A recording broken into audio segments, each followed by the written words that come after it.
Jalan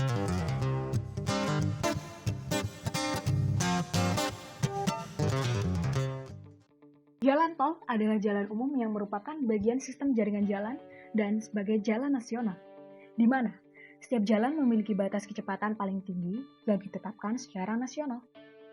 Batas kecepatan yang diperbolehkan di jalan tol yaitu paling rendah 60 km per jam dalam kondisi arus bebas dan paling tinggi 100 km per jam untuk jalan bebas hambatan. Namun, masih banyak pengguna jalan tol yang melanggar batas kecepatan yang telah ditentukan. Menurut data kepolisian, di Indonesia dinyatakan bahwa kecelakaan disebabkan oleh beberapa hal, yaitu 61% kecelakaan disebabkan oleh faktor manusia dan 9% karena faktor kendaraan. Dengan adanya permasalahan tersebut, menjadikan terciptanya sebuah alat deteksi kecepatan mobil pemakai jalan tol menggunakan teknologi microwave radar berbasis Internet of Things atau IoT. Sehingga pendeteksian pelanggaran kecepatan mobil di jalan tol dapat berlangsung secara otomatis.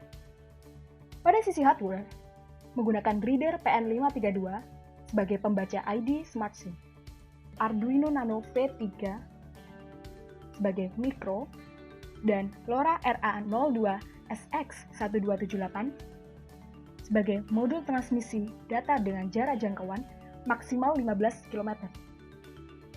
ESP32 sebagai mikro dan HB100 sebagai sensor pembaca kecepatan. Pada sisi mekanik, komponen diletakkan di box elektrik dan diletakkan di tiang kayu dengan lebar 3 meter dan tinggi 3 meter. Untuk software, user atau admin terhubung ke internet langsung melalui jaringan Wi-Fi atau jaringan seluler yang dapat mengakses Firebase, di mana Firebase menyimpan data dan bertukar data, baik sesama aplikasi atau mikro ESP32. Untuk cara kerja sistem, data user dari Smart SIM yang berupa kode ID yang berjumlah 14 digit ditempelkan pada reader RFID PN532 yang terhubung dengan Arduino Nano V3. Kemudian, Arduino mengolah data user Smart SIM tersebut dan transmisikan melalui LoRa RA02 SX1278 menuju LoRa receiver.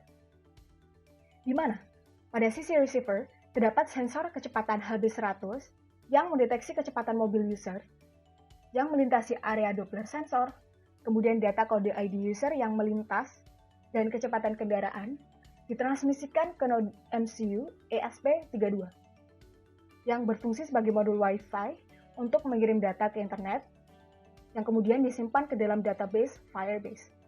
Data tersebut dapat diakses pengguna aplikasi, admin, maupun user.